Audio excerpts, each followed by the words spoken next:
ஜெயிக்க வேண்டிய ஒரு காரியம், போராட்டம், நமக்கு விரோதமாய் போராடுகிற ஒரு காரியம் பிசாசு. மாமிசம், உலகம், பிசாசு, இந்த மூன்று நமக்கு விரோதமாய் போராடும் என்று வேதம் சொல்லுகிறாரு. பிசாசோடு கூட நமக்கு போராட்டம். அதை குறித்து தான் நம்ம தொடர்ச்சியாக நம்ம தியானிக்க போகிறோம், கற்றுக்கொள்ள போகிறோம். நம்ம கற்றுக்கொண்டு ஜெயம் பெற்றவர்களாய் நிற்க போகிறோம். அப்போ நம்முடைய எதிராளி, நமக்கு இந்த உலகத்தில் எத்தனை எதிராளி, உங்களுக்கு எத்தனை எதிராளி இருக்குதுங்க அப்படி யோசிப்பீங்க. எதிராளியா? வீட்டுக்குள்ளே எனக்கு இந்த மாமியார் ஒரு எதிராளியாக இருக்காங்க, இந்த மருமகள் ஒரு எதிராளி தான், இந்த நாத்தனார் எனக்கு ஒரு எதிராளி தான், அல்லது இந்த என்னுடைய அண்ணன் மனைவி, தம்பி மனைவி ஒரு எதிராளி. இப்படி வீட்டுக்குள்ளே சில எதிராளிகளை நம்ம தேடுகிறோம். மனிதர்களை எதிராளிகளாய் பார்க்கிறோம். வேலை செய்கிற இடத்துல இந்த சூப்பர்வைசருக்கு என்னை கண்டால பிடிக்கலை, இந்த லீடருக்கு, டீம் லீடருக்கு என்னை கண்டா பிடிக்கலை, இந்த மேனேஜருக்கு அவரோடு தான் போராட்டம். அது மாதிரி நம்ம நினைக்கக்கூடும். அதே மாதிரி ஊழியம் செய்யும் போதும் இந்த அமைப்பு தான் எனக்கு விரோதமாக போராடுது, அவங்க தான், இந்த மத தீவிர அமைப்பு தான் என்னை ஊழியம் செய்ய விட மாட்டேங்கிறாங்க, போராடுறாங்க. அது மாதிரி நினைப்பு. இப்படி பலதரப்பட்ட சூழ்நிலைகளில் நம்ம வாழ்ந்து கொண்டு இருக்கிறோம். ஆனால் இரத்தமும் மாம்சமும் உடைய மனிதர்கள் நம்முடைய எதிராளிகள் அல்ல. நம்முடைய போராட்டம் யாரோடு அப்படின்னு சொன்னால், 1 பேதுரு 5ஆம் அதிகாரம் 8-9 எடுத்துக்கொள்ளுங்க. வேதத்தை நம்ம தியானிக்கத்தான் நிறைய காரியத்தை தெளிவாக அறிந்து கொள்ள முடியும். அதனால் வசனத்தை நம்ம வாசிக்கணும், உங்களுடைய கண்ணால் பார்க்கணும், காதால் கேட்கணும். அதனால தான் வேத புஸ்தகத்தை திறந்து வைத்து கொள்ளுங்க. 1 பேதுரு 5ஆம் அதிகாரம் 8-9 அந்த வசனத்தை நான் வாசிக்கிறேன். புதிய ஏற்பாட்டில் 321 பக்கம். எடுத்துட்டீங்களா? பைபிளை புரட்டுங்க. பைபிளை கையில் வச்சிருக்கீங்களா? அப்படி வைங்க. அப்படி வச்சு தெளிவாக பாருங்க. அப்போ அந்த வசனத்தை நான் வாசிக்கிறேன் பாருங்க. 8-9 தெளிந்த புத்தி உள்ளவர்களாயிருங்கள், விழித்திருங்கள். ஏனெனில் உங்கள் எதிராளி ஆகிய பிசாசானவன் கெர்ச்சிக்கிற சிங்கம் போல் எவனை விழுங்கலாமோ என்று வகை தேடி சுற்றி திரிகிறான். விசுவாசத்தில் உறுதியாயிருந்து அவனுக்கு எதிர்த்து நில்லுங்கள். உலகத்தில் உள்ள உங்கள் சகோதரரிடத்திலே அப்படிப்பட்ட பாடுகள் நிறைவேறி வருகிறதென்று அறிந்திருக்கிறீர்களே. என்ன சொல்லப்பட்டிருக்கு பார்த்தீங்களா? உங்கள் எதிராளியாகிய பிசாசானவன். அப்போ தேவ பிள்ளைகள், ரட்சிக்கப்பட்ட இயேசுவை பின்பற்றக்கூடிய அவருடைய பிள்ளைகளுக்கு ஒரு எதிராளி. அவன் யார் என்று சொன்னால், எதிராளியாகிய பிசாசானவன். உங்களுக்கு எதிர் வீட்டில் இருக்கிறவங்களோ, பக்கத்து வீட்டில் இருக்கிறவங்களோ, உங்கள் மேல் அதிகாரியோ அல்லது மத வைராக்கியம் உள்ள அமைப்புகளோ, அவங்க எல்லாம் நம்முடைய எதிராளிகள். அவங்கெல்லாம் இரத்தமும் மாம்சமும் உடைய மனிதர்கள். அவங்கெல்லாம் நம்முடைய பகையாளிகள். நமக்கு ஒரே ஒரு எதிராளி தான் உண்டு, அவன் சாத்தான், பிசாசானவன் என்பதாய். உங்கள் எதிராளியாகிய பிசாசானவன் என்பதாக வேதத்தில் சொல்லப்படுகிறாரு. யார் இந்த பிசாசு? அவன் தான் நமக்கு விரோதின்னு ஆண்டவர் சொல்றாரு. யார் இந்த பிசாசு? அவன் எங்க இருக்கிறான்? எப்படி இருப்பான்? அவன் என்ன மாதிரி எனக்கு விரோதமா போராட்டம் கொண்டு வருவான்? இதை நம்ம அறிந்து கொள்ளணும். இந்த பிசாசை கண்ணால் பார்க்க முடியாது. நம்ம அது ஆவிக்குரிய உலக, ஸ்பிரிச்சுவல் வேர்ல்டில் இருந்து கிரியை செய்கிறவன். இப்போ தேவதூதர்களால் பார்க்க முடியுமா? ஆண்டவர் உங்களால் பார்க்க முடியுதா? உணர முடியும். அவரை உணர முடியும், அவருடைய பிரசன்னத்தை உணர முடியும், அவருடைய குரலை கேட்க முடியும். சில சமயங்களில் அவரை நமக்கு வெளிப்படுத்தும் போது நம்ம அவரை தரிசிக்க முடியும். பெரும்பாலும் ஆண்டவருடைய பிரசன்னத்தை உணர்ந்து நம்ம வாழுகிறோம், அவர் என் கூட இருக்கிறார் என்று. அவர் ஆவிக்குரிய ஒரு மண்டலம், தேவன் வாசம் பண்ணக்கூடிய இடம், தேவ தூதர்கள் கூட இருந்து நடத்துகிற இடம் அது. அதனால டக்குனே உலகத்தில் இருக்கிற மாம்சத்தில் இருக்கிற மனிதனால பாத்திரலாம் முடியாது.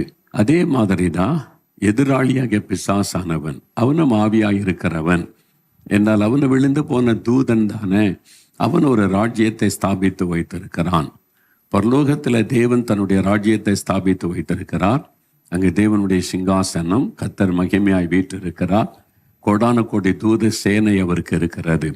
அதே மாதிரி சாத்தான் வானமண்டலத்திலே தன்னுடைய சிங்காசனத்தை ஸ்தாபித்து, அவனுக்கும் விழுந்து போன தேவதூதர்கள், கோடான கோடி தூதர்கள் இருக்கிறாங்க. இந்த சாத்தான் அவைகள் அசுத்த ஆவிகள், ஈவில் ஸ்பிரிட்ஸ். அப்போ இந்த மாதிரி அவன் புடைசூழ அவன் இருக்கிறான். அப்போ இது அவனுடைய ராஜ்யம். அப்போ நம்முடைய எதிராளி சாதாரண ஒரு ஆள் அல்ல. அவன் ஒரு பெரிய ராஜ்யத்தை ஸ்தாபித்து வைத்திருக்கிறான். அது இருளின் ராஜ்யம், அந்தகாரத்தின் ராஜ்யம்.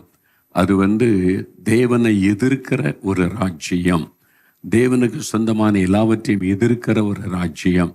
அதை அமைத்து அவன் அங்கே சிங்காசனத்தில் அமர்ந்து ஆளுகை செய்கிறான்.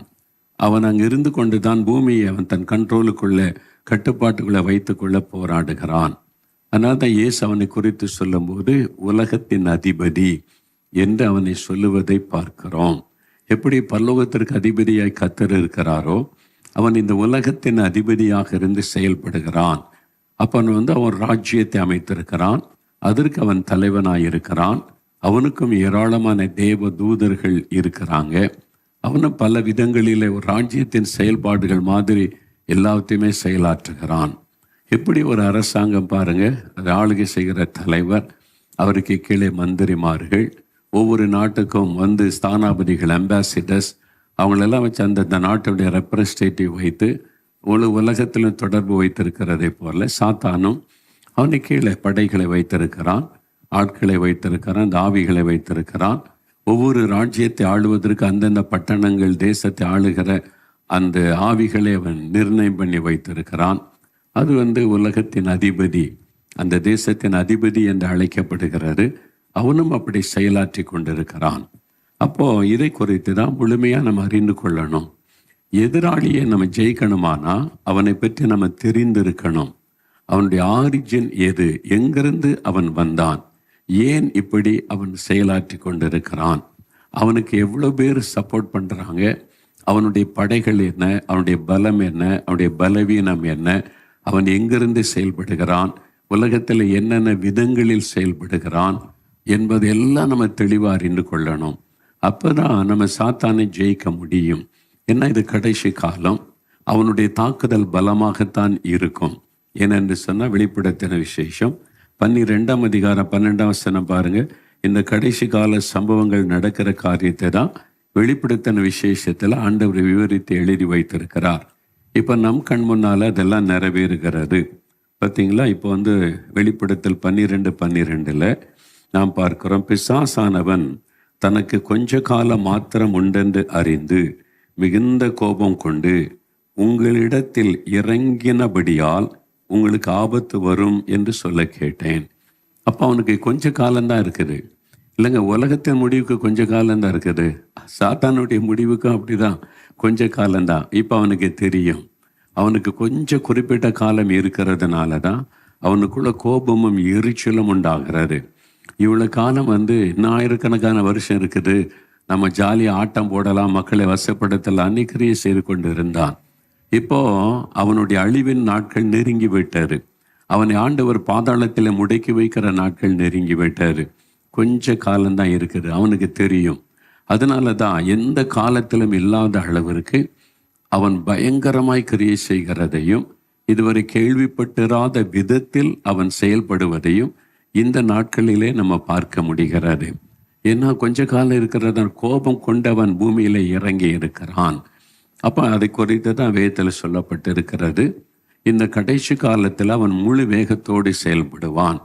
அப்போ இந்த பிசாசை நம்ம ஜெயிக்கணும். இந்த சாத்தானுடைய கிரியைகளை நம்ம ஜெயிக்கிறவர்களாக இருக்கணும் என்று ஆண்டவர் விரும்புகிறார். அப்போ சாத்தானுடைய கிரியைகள், செயல்கள் நம்ம கட்டாயம் தெரிந்திருக்க வேண்டும். சாத்தான் எப்படி செயல்படுவான்னு நினைக்கிறீங்க? நான் வந்திருக்கிறேன் பாருங்க அப்படின்னு பெரிய மீசை வச்சுக்கிட்டு, பெரிய கொம்பு வச்சுக்கிட்டு, அப்படியே கருப்பு ட்ரெஸ் போட்டு, பார்க்க பயங்கரமாக கருப்பாக, உடம்பெல்லாம் பூசிய, கண்ணு மட்டும் வெள்ளையாக இருக்கிற மாதிரி, இதெல்லாம் குழந்தைகளுக்கு பிசாசை குறித்து சொல்லி கொடுக்க ஒரு ஏது அவ்வளோதான். அவன் அப்படி தான் இருக்கிற ஆள் கிடையாது. பிசாசின்னு அடையாளம் காட்ட உலகத்தில் அது செய்கிறாங்க. ஆனால் ரொம்ப சௌந்தரியமானவன். லூசிஃபரை பார்த்தீங்கன்னா நீங்கள் அப்படியே மயங்கிருவீங்க, கடவுளே வந்துட்டார் என்ற மாதிரி. அப்படி தான் இருப்பான். ஏன்னா அவன் தேவதூதனில் விழுந்து தள்ளப்பட்ட தேவதூதன். அதனால பார்க்க ரொம்ப சௌந்தரியமாக இருப்பான். ஆனால் ஒரு முறை அவனை ஆண்டவர் எனக்கு காண்பித்தார். அவனை பார்க்கிற சூழ்நிலையை உருவாக்கினார். பார்த்தீங்கன்னா அப்படியே கம்பீரமாக ஒரு ராஜா தோரணையில் ஒரு ராஜகுமாரனை போல் அவன் இருக்கிறான். அந்த மாதிரி. அதனால் பிசாசானவன் எப்படி செயல்படுகிறான் என்பதை நம்ம தெளிவாக அறிந்து கொள்ளணும். அப்பதான் நம்ம அவனை ஜெயிக்க முடியும். ஏனென்றால் அவனை குறித்து வேதம் என்ன சொல்றதுன்னா, எபேசியர் 6:11 வாசிக்கும் போது பிசாசின் தந்திரங்களோடு நாம எதிர்த்து நின்று ஜெயிக்கணுமா. அவன் நேரடியா வா நம்ம 2 பேரும் வில்ல அம்பூச்சி சண்டை போடலாம், வாழ் சண்டை போடலாம் வா அப்படிலாம் கூட மாட்டான். அவன் தந்திரமாக செயல்படுவான், தந்திரமாக கிரியை செய்வான். அவன் இருக்கிறதே தெரியாது. மக்கள் பிசாசுன்னு ஒன்று இல்லைங்க அப்படின்னு நம்ப வைக்கிறதுல பிசாசு கில்லாடி. நம்ம கடவுள் இருக்கிறாருங்க, ஆண்டவர் தான் உயிரோடு இருப்பதை நிரூபித்து காண்பிக்கிறதுல இயேசு எப்படி அவர் செயல்படுகிறாரோ, அவன் பிசாசுன்னு ஒன்று இல்லைங்க அப்படின்னு மக்களை நம்ப வைக்கிறதுல ரொம்ப கில்லாடித்தனமா செயல்படுவான். என்ன, அவன் ஏமாற்றுகிறவன், வஞ்சிக்கிறவன். அதனால்தான் பிசாசின் தந்திரங்கள், அவனுடைய தந்திரங்கள் என்று வேதம் சொல்லுகிறார். அந்த தந்திரங்களை நம்ம ஜெயிக்கணும் என்பதாக சொல்லப்படுகிறார். அதனால தான் 2 கொரிந்தியர் 2:11 பிசாசின் தந்திரங்கள் நமக்கு தெரியாதவைகள் அல்லவே. எப்படி நமக்கு தெரியும் பிசாஸ் தந்திரம்? ஆவியானவர் மூலமாக தான் பிசாசின் தந்திரங்களை நம்ம அறிந்து கொள்ள முடியும். சொந்த பலத்தில், ஞானத்தில் எனக்கு நிறைய எக்ஸ்பீரியன்ஸ்லாம் இருக்குது. அந்த பிசாசை பார்த்து இந்த பிசாசை பார்த்தேன்னு முழுமையாக அறிய முடியாது. ஏன்னா அவன் ஏமாற்றிட்டு போயிடுவான். அப்போ முழுமையாக அவனை குறித்து அறியணும், தந்திரத்தை அறியணுமானா பரிசுத்த ஆவியானவர் மூலமாய் கர்த்தர் நமக்கு வெளிப்படுத்தி காண்பித்தால் தான் உண்டு. அதனால் அந்த தந்திரங்களை குறித்து நம்ம அறிந்து கொள்ள வேண்டியது அவசியம். வெளிப்படையாக வேதத்தில் அவனை குறித்து பல காரியம் சொல்லப்பட்டு இருக்கிறது. அதை வாசிக்கும் போதே அவனுடைய செயல்பாடுகளை கொஞ்சம் நம்ம விளங்கி கொள்ள முடியும். உங்களுக்கு விரோதமா, குடும்பத்துக்கு விரோதமா, உங்கள் ஊழியத்துக்கு விரோதமா, உங்கள் பிள்ளைகளுக்கு விரோதமா எப்படிலாம் செயல்படுவான் என்பதை நீங்கள் அறிந்து கொள்வதற்கு ஏதுவாக இருக்கும். இப்போ நம்ம இந்தியாவை எடுத்துக்கோ. இந்தியா பாகிஸ்தானுக்கு ஒத்து வராது, 2 நாடும் பகை நாடுகள். அப்போ இந்தியா பாதுகாப்பாக இருக்கணும், எல்லையில் தான் இருக்குது. பாதுகாப்பாக இருக்கணுமானா என்ன செய்யணும்? எதிராளியை பற்றி முழுமையாக தெரியணும். இந்தியா எதிராளி ஆகிய பாகிஸ்தான், இன்னொரு பக்கம் சீனா, இந்த பக்கம் 2 எதிரி நாடுகள் உட்கார்ந்து ஆனால் உறவு கொண்டாடுற மாதிரி நடிப்பாங்க, தந்திரமாக தான் செயல்படுவாங்க.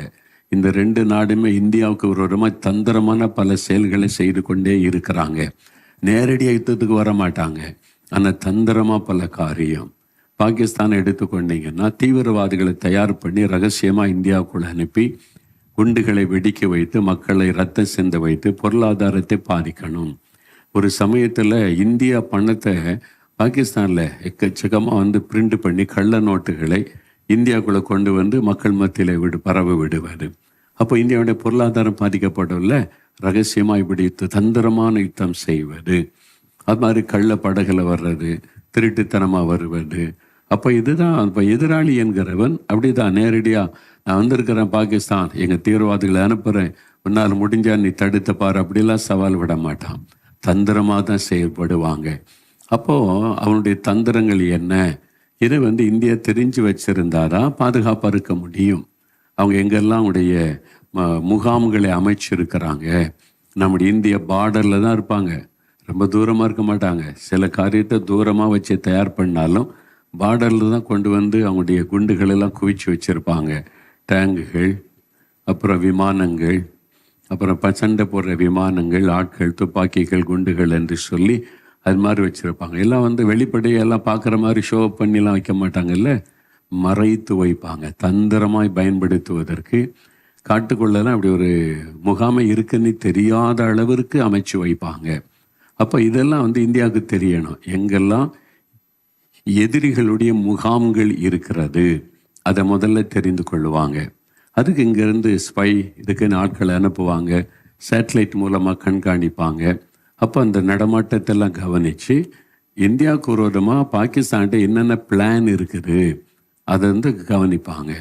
அவங்க எத்தனை போர் விமானம் வச்சுருக்கிறாங்க, என்ன ரகம் விமானம் வச்சுருக்கிறாங்க, அது எவ்வளோ உயரத்தில் பறக்க முடியும், அது எந்த அளவு குண்டுகளை கொண்டு வர முடியும், அப்போ இது எந்த நாட்டில் தயாரிக்கப்பட்டது, அதை தடுக்கணும்னா அதை பற்றி தெரிஞ்சிருந்தாதான் அதை தடுத்து நம் தேசத்தை பாதுகாக்க என்னென்ன காரியத்தை நம்ம தயார் பண்ணணுன்றது தெரியும். அதனால அதை பற்றி முழுமையாக தெரிந்து வச்சிருப்பாங்க. இந்தியாவுக்கு தெரியும். அதே மாதிரி இராணுவ வீரர்கள் என்றால் எவ்வளவு வீரர்கள் இருக்கிறாங்க, எத்தனை லட்சம் பேர் இருக்கிறாங்க, எவ்வளோ பேர் ட்ரைனிங்கில் இருக்கிறாங்க, எத்தனை பேர் பார்டரில் இருக்கிறாங்க, எத்தனை பேர் வந்து அந்த தேசத்தில் பரவி இருக்கிறாங்க. எல்லா ரிப்போர்ட்டுமே இந்தியா வச்சிருக்கணும். அப்போ தான் இந்தியா பாதுகாக்கப்பட முடியும். அப்போ இவங்களுக்கு தெரியும், அவங்களுக்கு தெரியாமல் இருக்கா, தெரியும் எத்தனை இராணுவ வீரர்கள், எத்தனை விமானப்படை, அதனுடைய தளபதிகள் எத்தனை பேர், வீரர்கள் எத்தனை பேர், எத்தனை விமானங்கள், அதே மாதிரி கடற்படை நேவி எத்தனை கப்பல் இருக்குது, எத்தனை வந்து விமான தாங்கி கப்பல் இருக்கிறது, நீர்மூழ்கி கப்பல் எத்தனை இருக்கிறது, அதில் எவ்வளோ பேர் பிரயாணப்பட முடியும், அந்த கப்பல் எத்தனை விமானம் இறங்க முடியும், எவ்வளவு குண்டுகளை சேகரிக்க முடியும், எல்லாமே முழுமையாக இந்தியாவுக்கு தெரியணும். அப்போ தான் எதிராளிகிட்டேருந்து தப்பிக்க முடியும். எல்லாமே அவங்களுக்கு தெரியும். தீவிரவாதிகளை எங்கே உருவாக்குறாங்க, எந்த வழியாக தீவிரவாதிகளை இந்தியாவுக்குள்ள அனுப்புவாங்க. பெரிய பார்டரில் அது ஆயிரக்கணக்கான மைல்கள் பார்டர். இதில் ரொம்ப கஷ்டம். ஆனால் அதை செஞ்சு தான் ஆகணும். அப்போ தான் தேசம் பாதுகாப்பாக இருக்க முடியும். இல்லாட்டினா எதிரியினுடைய தந்திரம் பெருசு. அவங்க தந்திரமாக தான் காரியங்களை செய்வாங்க.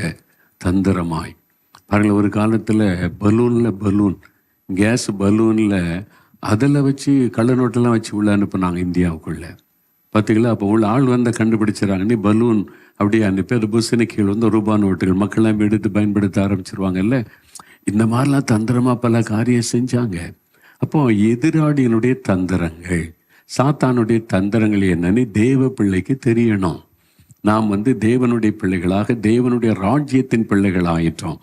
ரட்சிக்கப்படாதவங்க, பாவத்தில் இருக்கவங்க சாத்தானுடைய ராஜ்யத்தின் பிள்ளைகளாக சாத்தானுக்கு அவங்க அடிபணிஞ்சு போகிறவங்களாம் இருக்கிறாங்க. அதனால தான் போராட்டம் நடக்கிறது. அதனால சாத்தான் வந்து எங்கெங்கே எப்படி கிரியை செய்கிறான் என்ற விவரம் தேவ பிள்ளைகள் ஆகிய நமக்கு தெரிஞ்சிருக்கணும்.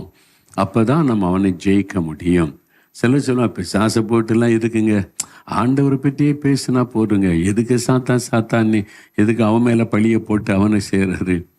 நம்ம பழி போடுறது இல்லைங்க. வசனமே சொல்லுது, ஆண்டவரே சொல்லுகிறார், பலவான் என்கிற அந்த சாத்தானை முந்தி நீங்கள் கட்டுனாதான் நீங்கள் போய் ஆத்மாக்கள், விலையேறப்பட்ட ஆத்மாக்களை கொள்ளையடிக்க முடியும்.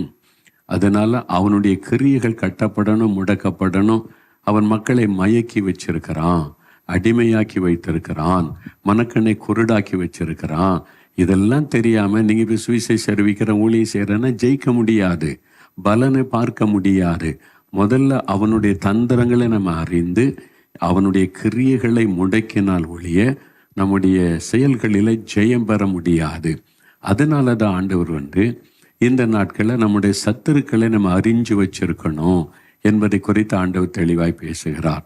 எப்படி இந்தியா தேசம் பாகிஸ்தானை பற்றி முழு விவரங்களை சேகரித்து வைத்திருக்கிறதோ அதே மாதிரி அவங்க செய்வாங்க. அவங்க இந்தியாவை சத்துருவாக பார்க்குறாங்கல்ல. இப்போ இந்தியாவில் எவ்வளோ டேங்க் இருக்குது, விமானம் தாங்கி கப்பல் இருக்குது, நீர்மூழ்கி கப்பல் இருக்கிறது, எத்தனை வந்து போர் விமானங்கள் இருக்கிறது, எத்தனை கேப்டன்கள் இருக்கிறாங்க, எங்கெல்லாம் ட்ரைனிங் நடக்குது, அவனும் இதை பற்றி எல்லா விவரத்தை சேகரித்து வைத்திருப்பான். அப்போ இதுதான் இன்றைக்கி உலகத்தில் உள்ள ஒரு காரியம். அப்போது சத்துருக்கள் விரோதி குறித்து தெரிந்து வைத்திருப்பது, அவனுடைய தந்திரங்களை தெரிந்து வைத்திருப்பது, அவன் வந்து எப்படி செயல்படுகிறான், அவனுக்கு ஒரு சேனையே இருக்குன்னு ஆண்டவர் சொல்கிறான். தனிப்பட்ட ஒரு நபர் கிடையாது. பிசாசின் சேனைகளோட எதிர்த்து நிற்க திராணி உழவலாக இருக்கும்படி வசனத்தில் பார்க்கிறோம். அவனுக்கு ஒரு பெரிய சேனையே இருக்குங்க. அவனு கோடிக்கணக்கான அந்த ஈவில் ஸ்பிரிட்ஸை, டீமன்ஸை வச்சிருக்கிறான். அதனால நம்ம அதை குறித்து நமக்கு அறிவு வேணும், தெளிவு வேணும். சத்துருவை பற்றி முழுமையாக அறிந்து கொண்டாதான் நம்ம அவனை ஜெயிக்க முடியும். மறைந்திருக்கும் வரைக்கும் நாம் அவனை ஜெயிக்க முடியாது. ஆனால் அவன் காரியத்தை நம்ம அறிந்து கொண்டு விட்டால் ஜெயித்தரலாம். இப்போ இந்திய தேசம் அவங்க விரோதிகள் வரும்போது ஒன்றுமே தெரியாமல் ரகசியமாக ஒரு காரியத்தை செய்கிறாங்க. இந்தியாவுக்கு இன்னும் பிடி கிடைக்கல, அவங்கள பற்றி விவரம் தெரியலன்னா அவன் ஈஸியாக ஜெயித்தருவான். அதனால ரொம்ப விழிப்பாக இருந்து சத்துருடைய நடமாட்டத்தை கவனிப்பாங்க. அவங்க எங்கே நடமாடுறாங்க, எங்கே போகிறாங்க, என்ன நடக்கிறது, இந்தியாவுக்கு ஒரு இடமா என்ன சதித்திட்டம் தீட்டுறாங்க, எல்லாத்தையும் கண்காணிப்பாங்க. அதே மாதிரி தான் நம்முடைய எதிராளியாகிய பிசாசானவன், நாம் அவனை கண்காணிக்கணும், அவனை பற்றி அறிந்து வைத்திருக்கணும், அவன் எப்படி செயல்படுவான் என்பது நமக்கு தெரிஞ்சிருக்கணும், அவன் எந்த மாதிரி யுத்தங்களை பண்ணுவான் என்பது நமக்கு தெரியணும். எனக்கு விரோதமாக என்ன மாதிரி அவன் யுத்தம் பண்ணுவான், என் குடும்பத்துக்கு விரோதமாக எப்படி விட்டு யுத்தத்தை செய்வான், என்னுடைய ஊழியத்துக்கு விரோதமாக எப்படி அவன் எழும்புவான், என்னுடைய கிராமம், என்னுடைய பட்டணம், என் தேசத்துக்கு விரோதமாய் எப்படி தந்திரமாக எழும்புவான், இதெல்லாம் நம்ம அறிந்திருக்கணும். திரும்ப அவசியம். நாம் அறிந்திருந்தால்தான் ஜெயிக்கிறவங்களாக இருக்க முடியும். நீங்கள் எப்போ அவனுடைய தந்திரத்தை தெரியாமல் இருக்கிறீங்களோ அவன் ஈஸியாக உங்களை ஜெயிச்சுட்டு போயிடுவான். அதனால தான் அவனுடைய தந்திரங்கள் நமக்கு தெரியாதவைகள் அல்லவே என்று ஆண்டவர் சொல்லுகிறார். எனக்கு எப்படிங்க தெரியும் சாத்தானுடைய தந்திரம் நினைக்கிறீங்களா? இப்போ விமானம் பறக்குது, போர் விமானம் வருது, சும்மா பார்த்தா தெரியாது.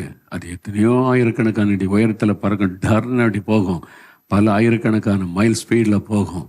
அந்த வேகத்தில் அது எப்படி தாக்கி வீழ்த்த முடியும்? சும்மா ரேடர், அதுக்கு ஒரு கருவி இருக்கிறாரு. விமானம் இந்தியாவின் எல்லைக்குள்ளே நுழைஞ்ச உடனே அது கிளிங் உடனே சத்தம் கொடுக்கும். உடனே பார்த்தா இந்திய எல்லைக்குள்ள ஒரு விமானம் பறக்குது. அப்படியே உடனே சுட்டு வீழ்த்தணுமேனா எத்தனை ஆயிரம் அடி உயரத்தில் அது பறக்குது, எவ்வளோ ஸ்பீடில் அது போய்கொண்டு இருக்கிறது, அது தெளிவாக தெரிஞ்சாதான் எதை எய்ம் பண்ணி அடித்தா அந்த விமானத்தை தாக்கி வீழ்த்த முடியும் அப்படின்றத கணக்கு போட்டு செய்வாங்க. இல்லாட்ட இங்கே தானே விமானம் இங்கே ஷூட் பண்ணானோ அது எங்கே போயிடும், இது போய் சேர்றதுக்குள்ள. அப்போ இதெல்லாம் கணக்கு போட்டு தான் அவங்க செயல்படுவாங்க. அப்போ ஒரு தேசம் தன்னை பாதுகாத்து கொள்ள எவ்வளவு கவனம் செலுத்துகிறாங்க. எதிரியை வீழ்த்துவதற்கும் எதிரி நம்ம நாட்டுக்குள்ளே நுழைந்து சேரம் உண்டாக்காதபடிக்கும் எவ்வளோ கவனம் செலுத்துகிறாங்க. இன்னைக்கு நிறைய கிறிஸ்தவர்கள், ஊழியக்காரர்கள் எதிராளியாகிய பிசாசை குறித்து கவனம் செலுத்தாததுனால திடீர்னு அந்த தாக்குதல் அகப்பட்டு முடக்கப்பட்டுறாங்க. ஊழியம் முடங்கி போகிறது, அவனுடைய வாழ்க்கை முடங்கி போகிறது, திடீர்னு ஸ்தம்பித்து போனோன்னு சொல்கிறாங்க. ஏன்னா எதிராளி குறித்த சிந்தை அவங்களுக்கு இல்லை. நீங்கள் சும்மா விதண்டவாதம் பேசி கொண்டிருக்காங்க. வேதத்தின் காரியங்களை நீங்கள் தெளிவாக பேசணும். எதுக்கு பிசாசு குறித்து நமக்கு தெரியணும். ஆண்டவரே சொல்ல, அவன் எதிராளியை பற்றி உனக்கு தெரியாட்டன்னு எப்படிப்பா ஜெயிக்க முடியும்? அப்போ ஒரு தேசத்தை பாதுகாக்கணுமானா தேசத்தின் எதிராளிகளை குறித்து தெரியணும். அவங்க எப்படி செயல்படுவாங்க, எப்படி தாக்குதல் நடத்துவாங்க, எப்படி நம்ம பாதுகாத்து கொள்ளணும், நம்ம எப்படி அவனுடைய கிரியைகளை அழிக்கணும், இதெல்லாம் நமக்கு தெரியணுமானா எதிராளி குறித்து முழுமையாக தெரிஞ்சிருக்கணும். அப்போதான் அதே மாதிரி தான் நாம் உலகத்தில் வாழ்ந்தாலும் தேவனுடைய ராஜ்யத்தின் பிள்ளைகள். நம்முடைய பெயர் பரலோகத்தில் எழுதப்பட்டிருக்கிறது. நம்முடைய நிரந்தரமான இடம் பரலோகம். பரலோகத்தின் தேவன் நம்மை அழைத்து செல்ல வரப்போகிறார். ஒருவேளை அவருடைய வருகைக்கு முன்னா மறிச்சா நம்ம பரலோகத்தில் அவரோடு கூட இருப்போம். அப்போ அதற்குரியவர்கள். அப்போ இந்த உலகத்தின் ராஜ்யம் சாத்தானுக்குரியது. உலகத்தின் அதிபதி அவன் நம்மை பரலோகத்துக்குள்ளே நுழைய விடாதபடி தடுப்பதிலே கவனம் செலுத்துகிறவன். ஒருவேளை நம்ம பெயர் ஜீவசத்து எழுதப்பட்டாலும் அதை கிறுக்கி போடுவது பிறகு என்ன பண்ணணும்னு திட்டம் போடுவான். அப்போ அவனுடைய திட்டங்கள் நமக்கு தெரியணும். இதிலெல்லாம் கவனம் செலுத்த வேண்டியது அவசியம். அப்போதான் நீங்கள் அவனை ஜெயிக்க முடியும். அதனால எதிராளி குறித்த ஒரு தெளிவு நமக்கு வேணும். அவன் எப்படி உருவானான், எப்படி நமக்கு எதிரியாக மாறினான், அவன் நம்ம மேலே என்னென்ன குற்றச்சாட்டுகளை வைத்திருக்கிறான், எப்படி நம்மை டார்கெட் பண்ணுகிறான், எந்தெந்த எல்லைகளிலே நம்மை தாக்க முற்படுகிறான், அவன் எப்படி கிரியை செய்வான். இரவும் பகலும் கிரியை செய்கிறவன். அவனுக்கு யுத்தத்தில் பகல் யுத்தம் ராத்திரி தூங்குறவன் அல்ல. அவன் தூங்குவதே கிடையாது. இரவும் பகலும் தந்திரமாய் செயல்பட்டு கொண்டே இருப்பான். அதனால தான் நம்ம விழிப்பா இருக்கணும். ஆண்டவர் சொல்றார், விழிப்பாருங்க, அதாவது தெளிந்த புத்தி உள்ளவளாக இருங்கள், விழித்திருங்கள். 1 பேதுரு 5:8 வாசிக்கிறோம்ல, தெளிந்த புத்தி, சவுண்ட் மைண்டு. புத்தீனமாக இருக்காருங்க, முட்டாள்தனமாக இருக்காருங்க. பிசாசை பற்றி நம்ம ஏன் பேசணும்? பிசாசை பற்றி எதுக்கு நமக்கு தெரியணும்? முட்டாள்தனமாக பேசாத தம்பி, மகனே, மகளே, அவன் உன் எதிராளி. உனக்கு விரோதமாக அவன் தான் தினந்தோறும் யுத்தம் பண்ணுகிறான். உன்னை விழ வைக்க, உன்னை அழிக்க, உன்னை முடைக்கி விட, உன்னை செயலற்றவளாய் மாற்றிவிட, உன் ஜெபத்தை கெடுக்க, உன் பரிசுத்தத்தை கெடுக்க, உன் தொழிலை அழிக்க, உன் பிள்ளைகளுடைய வாழ்க்கையை நாசமாக்க, உன்னுடைய எதிர்காலத்தை அழித்து விட, உனக்கு விரோதமாக எழும்பி காரியத்தை செய்கிறவன் அவன்தான். அவனை பற்றி உனக்கு தெரிந்திருக்காவிட்டால் நீ எப்படி ஜெயிக்க முடியும்? நீ எப்படி இந்த உலகத்தில் நீ ஒரு பாதுகாப்பான வாழ்க்கை வாழ முடியும்? அதனால தான் ஆண்டவர் சொல்லுகிறார், தெளிந்த புத்தி, சவுண்ட் மைண்ட் உங்களுக்கு அவசியம். அது மாதிரி விழித்திருங்கள். ஏன்னா அவன் எப்போ எப்படி எந்த வழியில் தாக்குதல் நடத்துவான்னு தெரியாது. அதனால விழிப்பாயிருங்கள். ஆவிக்குரிய விழிப்புணர்வு, ஸ்பிரிச்சுவல் அவேக்கனிங், அதாவது ஆவிக்குரிய விழிப்புணர்வு நமக்குள்ள இருக்கணும். இதுதான் வேதம் எச்சரிக்கிற தெய்வ பிள்ளைகள். நம்ம அஜாக்கிரதையான வாழ்க்கை வாழக்கூடாது. எப்போனா நமக்கு எதிராளி ஒருவன் நமக்கு இருக்கிறான். அவன் ஒரு ராஜ்யத்துக்கே சொந்தக்காரன். ஒரு ராஜ்யத்தை அமைத்து விட்டான். பெரிய சேனையை வைத்திருக்கிறான். அவன் எப்பவுமே தந்திரமாய் கிரியை செய்கிறவன் என்று வேதத்தில் பார்க்கிறோம். அதனால அவனை குறித்து முழுமையாக தெரியணும்.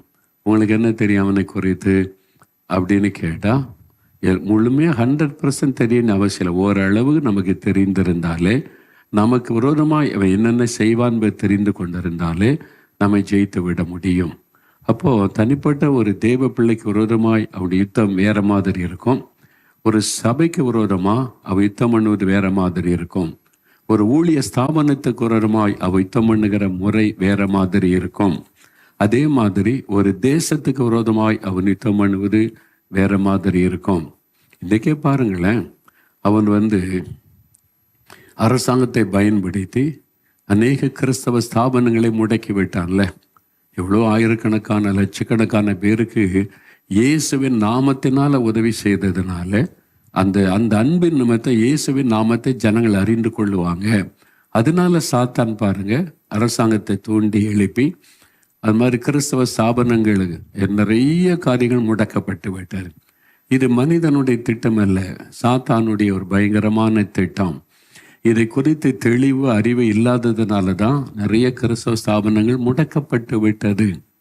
இதெல்லாம் கர்த்தர் எனக்கு கற்றுக் கொடுத்த உன் ஊழியத்துக்கு விரோதமாக எப்படி சாத்தான் எழும்புவான், அரசாங்கத்தை எப்படி பயன்படுத்துவான், அதிகாரிகள் எப்படி பயன்படுத்துவான், மத தீவிரவாத அமைப்பை எப்படி பயன்படுத்துவான், சபைகளுக்குள்ள அறகுறையாக இருக்கிறவங்க, பேர் கிறிஸ்தவங்களாக இருக்கிறவங்க, இது மாதிரி வெறும் பணத்துக்காக அலைகிறவங்களை எப்படி பயன்படுத்து, இதெல்லாம் கர்த்தர் முதலே கற்றுக் கொடுத்து அதுக்கு விரோதமாக ஜெபத்தை தீவிரப்படுத்துன்னு சொல்லி அதுக்கு எப்படி ஜெபிக்கணும், அவனை எப்படி நீங்கள் முடக்கணும், அவனை எப்படி தாக்கணும்லாம் கற்றுக் கொடுத்து இதை 24 மணி நேரமும் அந்த ஜெபம் செய்கிறோம்.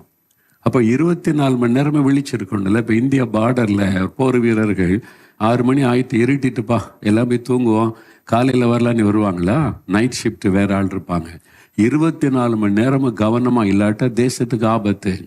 24 மணி நேரமும் ஒரு ஊழியம் சபை விழிப்பாக இராவிட்டாலும் ஊழியத்துக்கு ஆபத்து. 24 மணி நேரம் தேவ பிள்ளைகள் விழிப்பாக இல்லாட்டா ரொம்ப ஆபத்து. சாத்தான் எப்போ கேப்பு கிடைக்குன்னு பார்ப்பான். அப்போ அந்த மாதிரி ஜெபிக்கிறத 24 மணி நேரமும் ஜபம், மாதந்தோறும் உபவாச ஜபம், வாரந்தோறும் அதுக்கான தீர்க்க தரிசன ஜபம், போராட்ட ஜபம், விதவிதமான ஜபங்கள், சாத்தான் தந்திரங்களை அறிந்து ஜெபிக்கிற காரியத்தை ஆண்டவர் கற்றுக் கொடுத்து அந்த ஜெபத்தின் நிமித்தமாக லட்சக்கணக்கான மக்கள் உலகம் இருந்து ஜெபிக்கிறாங்கல்ல, நீங்கள் ஜெபிக்கிறீங்கல்ல, அந்த ஜெபத்தினால இந்த ஊழியம் அப்படியே பாதுகாக்கப்படுகிறது. சாத்தான் எத்தனையோ விதமான ஏவுகணைகளை அனுப்பி பார்க்கிறான், விமானங்களை அனுப்பி தாக்குதல் நடத்தி பார்க்கிறான், தந்திரமான ஸ்பைகளை அனுப்பி பார்க்கிறான், அப்புறம் மனுஷ வெடிகுண்டுகளை அனுப்பி பார்க்குறான். ஒன்றிலும் அசைக்க முடியலை, அவனால் ஜெயிக்க முடியல. ஏன்? ஆண்டவர் அவனுடைய தந்திரங்களை வெளிப்படுத்தி ஜெபத்தினால அவனுடைய கிரியைகளை முடக்கி ஜெயிக்க வச்சதுனால வெற்றியின் பாதை. இதை பெருமையை செஞ்சுக்கிட்டு முடிச்சிட முடியாது. இன்னும் வெளிப்பார்க்கணும், இன்னும் அதிகமாக ஜெபிக்கணும் என்பதில் கவனம் செலுத்தும்படி ஆவியானவர் கற்றுக் கொடுத்திருக்கிறார். இதெல்லாம் நம்ம புரிந்து கொள்ளாமல் விதண்டாவாதம் பேசிக்கொண்டு சாத்தான்லாம் நம்மளை என்னங்க பண்ண முடியும், நம்மளாம் ஆண்டவருடைய பிள்ளைங்க, சும்மா ஒரு கவனக்காட்டில் என்னோட இருக்க பெரிய சொல்லித்தான் நடக்க போதாதுங்க. இயேசுவை கொண்டு போய் உப்பருகையில் நிறுத்தினவன் அவன்.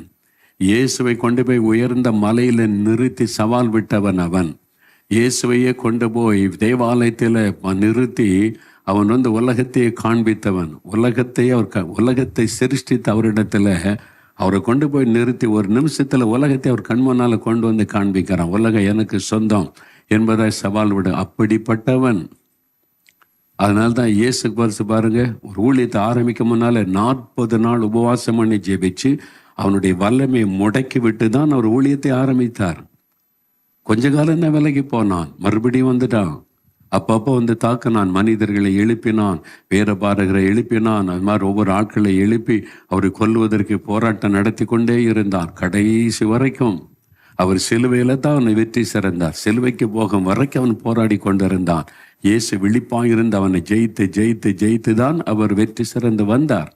அவரையே கொண்டு போய் நிறுத்தினான்னு நீங்களும் நான் சும்மா பேசிக்கிட்டு இருந்தாலும் நடக்காத விஷயம். அதனால வசனம் சொல்றதை நல்லா கவனித்து, இயேசு சொல்லுவதை நல்லா கவனித்து, நம்ம இந்த காலத்துல ரொம்ப விழிப்பா இருக்கணும். நம்ம வந்து தெளிந்த புத்தி உள்ளவர்களாக இருக்கணும். எதிராளியாக பிசாசானவன் அவனுடைய பலம் என்ன, அவனுடைய பலவீனம் என்ன, அவனுடைய கிரியைகள் என்ன, அவன் எப்படி செயல்படுவான், அப்போ அவனை ஜெயிக்கணும்னா நம்ம எப்படி ஜெபிக்க வேண்டும், என்ன மாதிரி ஜெபிச்சா அவனை ஜெயிக்க முடியும், இதெல்லாம் பைபிளில் சொல்லப்பட்டிருக்கிற இதை கற்றுக்கொண்டு அதில் நம்ம உறுதியாக இருக்கணும் என்பது ஆண்டவருடைய விருப்பம். அதனால்தான் ஆண்டவர் உங்களோடு இந்த காரியத்தில் தெளிவாய் பேசுகிறார். அதனால இந்த கடைசி காலத்தில் தெளிந்த புத்தி அவசியம், விழிப்புணர்வு நமக்கு அவசியம், ஆவிக்குரிய விழிப்புணர்வு நமக்கு அவசியம். அப்போதான் நம்மை காத்து கொள்ள முடியும். நமக்கு பாதுகாப்பு கொடுக்க ஆண்டவர் ஆயத்தமாக இருக்கிறார். ஆனால் அந்த பாதுகாப்பை பெற்றுக்கொள்ளுவதற்கு நம்ம தான் சில காரியங்களை செய்யணும். நம்ம தான் அதை பெற்றுக்கொள்ளணும். நாம் அதற்கான ஸ்டெப்பை எடுத்து வைக்கணும். நம்ம அதுக்காக ஜெபிக்கணும், நம்மை பலப்படுத்தி கொள்ளணும், ஆவியானவருக்கு இடம் கொடுக்கணும். அப்போ எப்படிங்க சாத்தானுடைய கிரியெல்லாம் அறிந்து கொள்ளுவது? எப்படி ஒரு ரேடர் கருவியில் விமானம் உள்ளே வருது, அது எத்தனை 1000 அடி உயரத்தில் பறக்குது, எவ்வளோ கிலோமீட்டர் ஸ்பீடில் பறக்குது, எங்கே அடித்து அவனை வீழ்த்த முடியல காமிக்குதில்ல இந்த ரேடர் கருவி. அதுக்குன்னு இன்ஸ்ட்ருமெண்ட்லாம் கண்டுபிடிச்சிட்டாங்கல்ல. நமக்கு அப்படி ஒரு கருவியை உள்ள ஆண்டவர் பொருத்தி வச்சிருக்கிறார். உங்களுக்குள்ள பொருத்தி வச்சிருக்க ரேடர் கருவி உள்ள இருக்குது. அதை செயல்படுத்தணும், அதை ஆக்டிவ் பண்ணணும், நீங்கள் ஆன் பண்ணணும். நீங்கள் அது என்ன கருவிங்கன்னு நினைக்கிறீங்களா? பரிசுத்த ஆவியானவர் ஆகிய கருவி. அதனால தான் அந்த கருவி இருக்கிறவங்ககிட்ட அந்த அபிஷேகம் இல்லையே. இயேசுவை ரட்சகரை ஏற்றுக்கொண்டிருக்க அவ்வளோதான் நிற்கிறோம். அப்புறம் இதுக்கு பரிசுத்த ஆவியானவரை பற்றி ஆண்டவர் இவ்வளோ சொல்லி இருக்கிறாரு. அவசியம். அதனால இல்லைங்க, என்கிட்ட துப்பாக்கி இருக்குங்க, டேங்க் இருக்குதுங்க, என்கிட்ட பைனாக்குலர் வச்சுருக்காங்க, பார்த்து அடிப்பாங்க, அதெல்லாம் அந்த காலம் முடிஞ்சு போச்சுங்க. இப்போ ரேடர் கருவி இருக்கணும். அதையும் தாண்டி இன்னும் உன்னிப்பாக கவனிக்கிற, இரவும் பகலும் கவனிக்கிற டெக்னாலஜி வந்து விட்டார், அதெல்லாம் இருக்கணும்.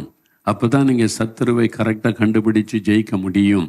அதே மாதிரி தான் பரிசுத்த ஆவியினால் நிரப்பப்பட்டு ஆவினாலே நிறைந்து ஜெபிக்கிற அனுபவம் இருக்கணும். என்னால் ஆவியானவர் வரும்போது சகல ரகசியங்களையும் உங்களுக்கு வெளிப்படுத்துவார்னு இயேசு சொல்லுகிறார். அவர் தான் எல்லா சீக்கிரட்டை வெளிப்படுத்தி காண்பிப்பார்.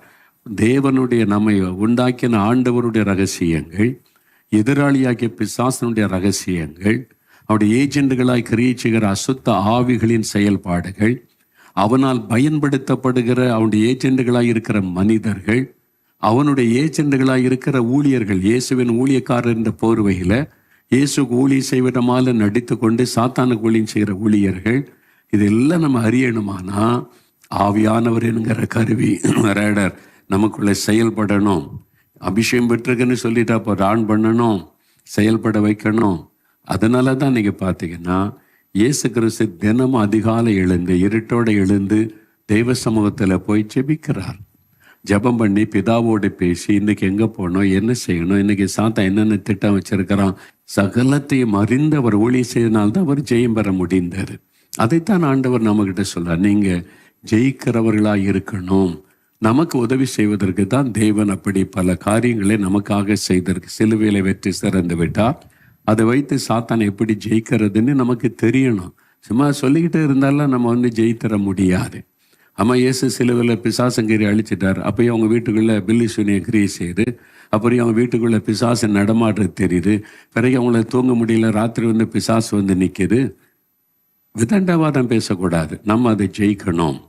அதுக்கு தான் வெற்றியில் சிலுவையில் வெற்றி சிறந்தது எப்படி பயன்படுத்தி நம்ம அவனை ஜெயிக்கிறது, இதைத்தான் நம்ம அறிந்து கொள்ளணும்னு கர்த்தர் விரும்புகிறார். அதனால இயேசுதான் எல்லாத்துக்கும் ஆண்டவர், அவர் தான் எல்லாத்தையும் சிருஷ்டித்தவர். அவர் இந்த உலகத்தில் வந்திருக்கிறாரு. சாத்தான பறக்கத்தர் தூரமாக நின்னா பயந்து, ஐயோ ஏசப்பா பக்கத்தில் போக முடியாது, தூரமாக நின்னா அவரை கூட்டி கொண்டு போய் எல்லா இடமும் நிறுத்துகிறான், சவால் விடுகிறான், என்னை விணிந்து பணிந்து கொண்ட எல்லாத்தையும் தருவேன்னு சொல்லுகிறான். சிலுவையில் அவர் வெற்றி சிறந்த பிறகுதான் பிசாசுக்கு நடுக்கமே வருகிறாரு. அதன் பிறகுதான் அவருடைய பெயரை கேட்டால பிசாசு நடுங்கக்கூடிய காரியங்கள்லாம் நடக்க ஆரம்பிக்கிறாரு. அதுக்கு முன்னால அவருடைய ஜெபம், அவர் பரிசுத்தாவிக்குள்ளே நிறைந்திருந்தார். அதான் சொல்றாரு, பரிசுத்தாவினால் வல்லமையினாலும் நிரப்பப்பட்டிருந்தார். அதை வல்லமை அனுதினமே ஜெபித்து ஜெபித்து ஜெபித்து புதுப்பித்து கொண்டே இருந்தார். இயேசு நமக்கு வாழ்ந்து காண்பித்திருக்கிறார். அவர் மனிதனாய் வந்ததுனால ஒரு மனிதனை போல அவர் ஜெபிக்கணும், அபிஷேகத்தினால் நிரம்பணும், வல்லமை புதுப்பித்து கொள்ளணும். அனுதினமும் அந்த மாதிரி வாழ்ந்து காண்பித்தார். நாம் அப்படிப்பட்ட வாழ்க்கை வாழ்ந்தாதான் ஜெயிக்க முடியும். அதில் தான் ஆண்டவர் விழிப்பாருங்க, ஜாக்கிரதையாருங்க, விழித்திருந்து ஜெபம் பண்ணுங்க. இதெல்லாம் ஆண்டவர் நமக்கு எழுதி வைத்திருக்கிறதே நம்ம பார்க்கிறோம். அதனால இந்த காரியத்தில் நம்ம அதிக கவனம் செலுத்த வேண்டியது அவசியம். அப்ப எதிராளியாகிய பிசாசானவன், சரிங்க இவ்வளோ காரியம் இருக்குதா இதில்? ஆமாம், நீ ரொம்ப இன்னும் கொஞ்ச காலம் தானே, இவ்வளோ காலம் வந்துட்டு இன்னும் கொஞ்ச காலம் நம்ம ஓடிட்டோம்னா நம்ம அவ்வளோதான், வெற்றியோட ஓட்டத்தை முடிச்சிடலாம், பரலோகத்தில் நம்ம ரட்சகரை சந்திச்சிடலாம். இன்னும் கொஞ்சம் தான், இவ்வளோ காலம் ஓடி வந்துட்டோம்ல, இந்த கடைசி இன்னும் கொஞ்சம் காலம்தான். இப்போ தான் அவன் தீவிரமாக தாக்குதல் நடத்துவான். இப்போ தான் ரொம்ப கவனமாக விழிப்பார்க்கணும். வருகை சமீபித்து விட்டது, எழுப்புதல் ஆரம்பித்து விட்டது. இனிமே அவ்வளோதான், கொஞ்ச காலம்தான். இந்த கொஞ்ச காலம் நம்ம தாக்கு பிடிச்சு நம்ம தியாகம் பண்ணி ஆண்டவரோட இசைந்து காரியங்களில் கவனம் செலுத்தி ஓடி முடிச்சிட்டோம்னா ஜெயம் பெற்றலாம். இந்த காலத்தில் அசதியாக இருந்துடாதங்க, கவனமாக இருக்கணும். ரட்சிக்கப்பட்ட ஆண்டவருக்கு அர்ப்பணித்து அவரை பின்பற்றுகிற தேவ பிள்ளைகள், நம்முடைய எதிராளி எப்படிப்பட்டவன் என்பதை அறிந்து நம்ம கவனம் செலுத்த வேண்டியது அவசியம். சரி, இந்த எதிராளி எப்படிங்க வந்தான்? எதுக்கு ஆண்டவர் இந்த பிசாசெல்லாம் உருவாக்குனாரு? மனிதனை படைத்தார் சரி, தேவதூதலை படைத்தார் சரி, இவன் எதுக்கு அவர் படைக்கணும்? அதனால தான் நமக்கு இவ்வளோ பிரச்சனை அப்படின்னு நமக்கு நினைக்க தோன்றும். சில சமயங்களில் இந்த போராட்டத்தில் வரும்போது சிலர் எதுக்கு ஆண்டவர் இதெல்லாம் பண்ணாரு? அவனை படைக்காம இருக்கலாம்னா, ஆண்டவர் சாத்தானெல்லாம் படைக்கலை. அவர் உருவாக்கின தேவதூதர்களை, தான் சிருஷ்டிக்க போகிற மனிதர்களுக்கு அவங்க பாதுகாப்பாக இருக்கணும், துணையாக இருக்கணும்னு சொல்லி தேவ தூதர்களைத்தான் அவர் சிருஷ்டித்தார். அப்போ இவன் எப்படி சாத்தானா மாறினா? இவனை பற்றி ஏதாவது சொல்லியிருக்கிறதா பைபிளில் அப்படின்னு பார்த்தீங்கன்னா, நான் சொல்கிறேன். முதலாவது, இந்த தேவ தூதர்களில் வேதத்தை நம்ம வாசிக்கும் போது 2 பெயர்கள் அடிக்கடி வரும். ஒன்று காபிரியல், மிகாவேல். காபிரியல் பிரதான தூதன், மிகாவேல் தூதன். இந்த 2 தூதருடைய பேர் அடிக்கடி வரும். அது இல்லாமல் கேருபீன்கள், சேராபீன்கள் அப்படின்னு வரும். அவங்களாம் கர்த்தரை ஆராதிக்கிறவங்க. பரலோகத்தில் விதவிதமான தேவ தூதர்கள் இருக்கிறாங்க. அதில் ரொம்ப முக்கியமானவள கேப்ரியல், கேப்ரியலர்கள். அவங்க கோடிக்கணக்காக இருக்கிறாங்க கேப்ரியலர்கள். அதுக்கு ஒரு தலைமை, ஒரு தேவதூதன். அவன் நார்மலாக உள்ளதை விட வளர்த்தியாக இருப்பான், ஹைட்டாக இருப்பான். அவன் அவனுடைய உருவமே பெருசாக இருக்கும், ரெக்கைகள்லாம் பெருசாக இருக்கிற மாதிரி இருக்கும். ரெக்கைகள் இல்லாத தூதர்களும் கூட இருக்கிறாங்க. சாதாரண மனிதர்களை போல இருக்கிற தூதர்கள் வேதத்தில் நம்ம பார்க்கிறோம். எது எப்படின்னெல்லாம் நம்ம இப்போ கணிக்க முடியாது. பரலோகத்துக்கு போனால் தான் நிறைய ஆச்சரியமான காரியத்தை நம்ம இன்னும் தெளிவாக அறிந்து கொள்ள முடியும். அப்போ அந்த கேப்ரியலர்கள் அவங்க செய்தி கொண்டு வர மெசஞ்சர்ஸ். அவங்க தேவனுடைய செய்தியை கொண்டு வருவாங்க. மனிதர்கள் பேசுகிற செய்தியை தேவனிடத்தில் கொண்டு போவாங்க. அதுக்கு தேவ தூதர்களை அது கோடான கோடி வச்சிருக்கார் ஆண்டவர். மிகாவேலர்கள் சொன்னால் யுத்த வீரர்கள். அவங்க கையில் பட்டயத்தோடு தான் அதிகமாக வெளிப்படுவாங்க. அவங்க குதிரையில் வர்ற காட்சிகள் அதெல்லாம் நீங்கள் பார்க்க முடியும். வேதத்தில் சொல்லப்பட்டதான் அப்படிலாம் வரைஞ்சி வச்சிருக்கிறாங்க. அப்போ அது மாதிரி அவங்க பட்டயத்தோட யுத்தம் பண்ணுகிறவர்கள். அது ஒரு பெரிய சேனை ஆண்டவர் வச்சிருக்கிறார். அதில் ரதப்படை இருக்குது, குதிரைப்படை இருக்குது, அக்கினிமயமான குதிரைகளும் ரதங்களும். ஆண்டவர்கிட்ட இருக்கிற படை சாதாரணமானதல்ல. சாத்தானுடைய சேனையெல்லாம் சுருட்டி எடுத்துரும். ஆண்டவருடைய சேனை ரொம்ப பெரியது. அக்கினிமயமான குதிரைகள், அக்கினிமயமான ரதங்கள். எலிசாவை பாதுகாக்க அனுப்பினார்ல, பைபிளில் பார்க்கிறோம். ஒரு தேவதூதன் பட்டயத்தோட எழும்புனா அவ்வளோதான், லட்சத்துக்கு அதிகமான பேர் ஒரே ராத்திரில இறந்துட்டாங்க. ஒரே ஒரு தூதனை அனுப்பினா போதும், பல லட்சங்களை காலி பண்ணிட்டு போயிடுவான். அவ்வளவு பெரிய தேவதூதர்களெல்லாம் கர்த்தர் வைத்திருக்கிறார். அப்போ இந்த மிகாவேலர்கள் யுத்தம் பண்ணக்கூடியவங்க, யுத்தத்தில் நம்ம ஜெபம் பண்ணும்போது அவங்க தான் செயல்படுவாங்க. நம்ம ஜெபிச்ச தேவனுக்கு செய்தி அனுப்பும்போது கேப்ரியல் தூதர்கள் செயல்படுவாங்க, நம்ம பக்கத்தில் வருவாங்க. அந்த அவனுடைய பிரசன்னத்தை உணர முடியும். கர்த்தர் அனுமதித்தால் நீங்கள் அவளை பார்க்க முடியும். அதே மாதிரி ஜெபம் பண்ணும்போது மிகாவேலர்கள் அவங்க செயல்படுவாங்க. அவங்க இறங்கி கிரியை செய்வது, உங்களுடைய ஜெபத்தை வைத்து அவங்க செயல்படுவதை நீங்கள் பார்க்க முடியும். அதே மாதிரி சில தூதர்கள் இருக்கிறாங்க. இன்னும் சில தூதர்லாம் இருக்கிறாங்களா, அதாவது ஜெர்மியேல் அப்படின்னு தேவதூதெல்லாம் இருக்கிறான்னு சொல்லி பிரதர் வின்சென்ட் செல்வகுமார் அவங்க ஒரு முறை சொன்னாங்க. ஜெர்மியேல் அப்படின்னு தூதனுடைய பெயர் இருக்குது. அது வேத புஸ்தகத்தினுடைய இன்னொரு பகுதியில் இருக்கிறது, நம்ம கையில் இருக்கிற இதில் இல்லை, இன்னொரு பகுதியில். அது வேதத்தினுடைய ஒரு பகுதி தான், அதில் இருக்குது. அப்போ அந்த தூதர்கள்லாம் அப்படி விதவிதமாக நிறைய இருக்கிறாங்க. அதனால தான் என்னுடைய பேர குழந்தைக்கு பேர் வைக்கும்போது பிரதர்கிட்ட கேட்டேன், நீங்கள் ஒரு பேர் வைங்க அப்படின்னு. அவங்க தான் சொன்னாங்க, ஜெர்மியேல்னு ஒரு தேவதூதன் ஆண்டவருடைய சமூகத்தில் இருக்க, அந்த பேர் வைக்கிறேன்னு சொல்லி. நான் ஒரு பேர் வச்சேன் அவனுக்கு எழுப்புதல். இந்த காரியத்துக்கு நம்மளையும் ஜெபிக்கிறோம். ஈவான் ராபர்ட்ஸ் என்ற ஊழியக்காரன கர்த்தர் வேல்ஸ் தேச எழுப்புதலுக்கு பயன்படுத்தினார்.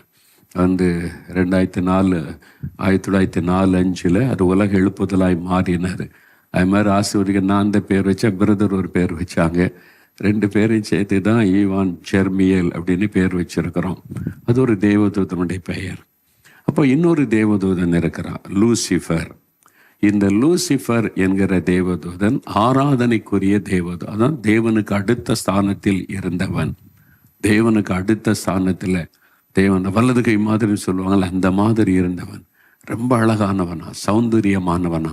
அது எப்படி உங்களுக்கு தெரியும் அப்படின்னு கேட்டிங்கன்னா, ஏசாயா 14-17 குறித்து கொள்ளுங்க. ஏசாயா 14-17, எசேக்கியேல் 28-12-19. இந்த வசனத்தை வாசித்தீங்கன்னா இவனை குறித்து அங்கே எழுதப்பட்டு இருக்கிறது. இந்த 2 இடத்துலையும் இந்த லூசிஃபரை பற்றி சொல்லப்பட்டு இருக்கிறது. அவன் எவ்வளவு சௌந்தரியம் உள்ளவனா இருந்தான், எவ்வளவு மேன்மையான இடத்துல கர்த்தர் அவனை வைத்திருந்தார், எவ்வளவு பவர்ஃபுல்லா இருந்தான், எல்லாமே சொல்லப்பட்டு இருக்கிறார்.